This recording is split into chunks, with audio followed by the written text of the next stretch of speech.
Hi everybody, 25th of March, another day in my daily diaries of how I'm now coping with the loss of my wife due to Parkinson's. I'm doing it in the conservatory today, in the summer room as I call it. It's okay, I might start doing it here for regular, we'll see. Anyway, I had another waking up and again last night, night of waking up, and so it weren't as bad as the other night, but wasn't a decent night, should we say. But I got my 4 o'clock nudge again. Anyway, but I still got up. I was up for 7:15 and up at the gym at 9:15. But it was packed. I had to wait for the treadmill. It really was packed. But when I'd done, I got in changing room, and the other 2 members of the 3 useless men gang was in, chatting away. So when I walked in, anyway, we just got talking about, my t-shirt with the Parkinson things on, and now I'm going to be doing a walk, to raise money for Parkinson's in the summer. And one of them said his sister, her first husband, she lost him through cancer. That's right. Lost him through cancer, but he had Parkinson's as well. So he was living with Parkinson's and then got the cancer, but the cancer killed him. She's since remarried, and this husband she's got now has been diagnosed with Parkinson's. How mad's that? What's the odds on that? And it's like, I think it's becoming the norm now, because Parkinson's is on the rise. I mean, I hope I'm wrong, but the figures are going up. People being diagnosed with Parkinson's, the figures are going up. It needs a cure. It needs a bloody cure. It does. It does. But while we was chatting, he had this thing, and he was, because he can't bend down to put his socks on.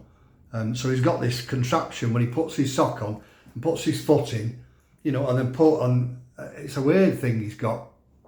So the other fella was saying, oh, he's interested. He said, because, I've got arthritis and I'm struggling to get me socks on. So, then this other fella comes in, a 4th fella.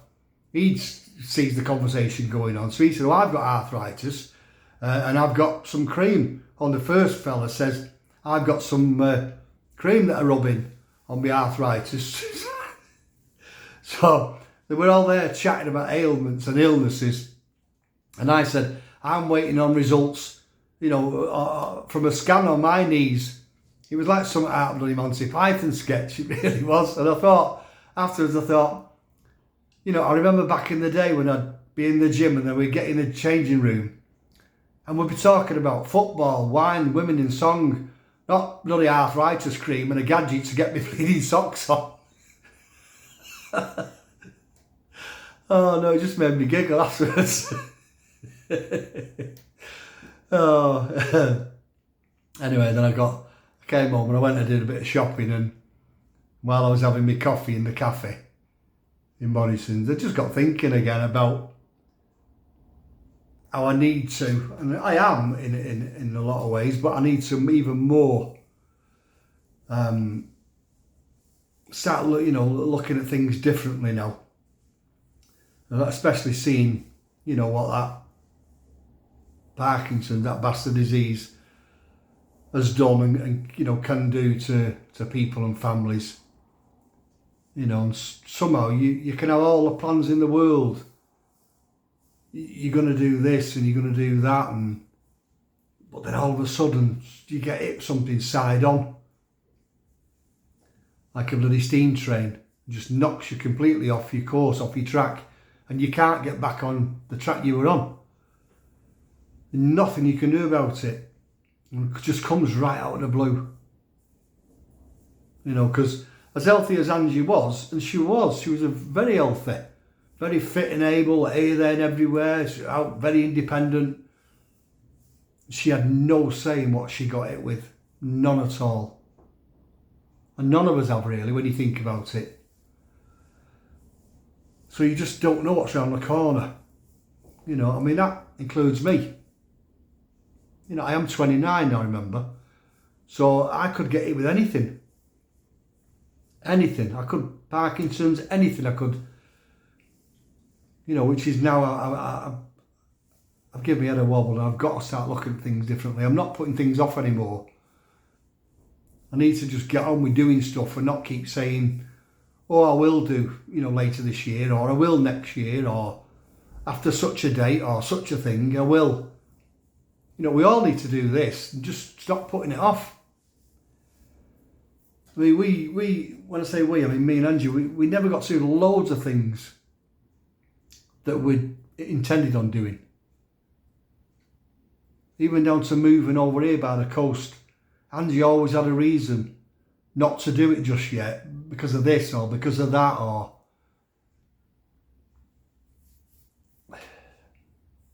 you know. But once we got the Parkinson's diagnosis, I didn't really give her an option. I just said, right, we're moving. You know, we've got the house up for sale, and you know, but even that took, you know, 9 or 10 months. We decided.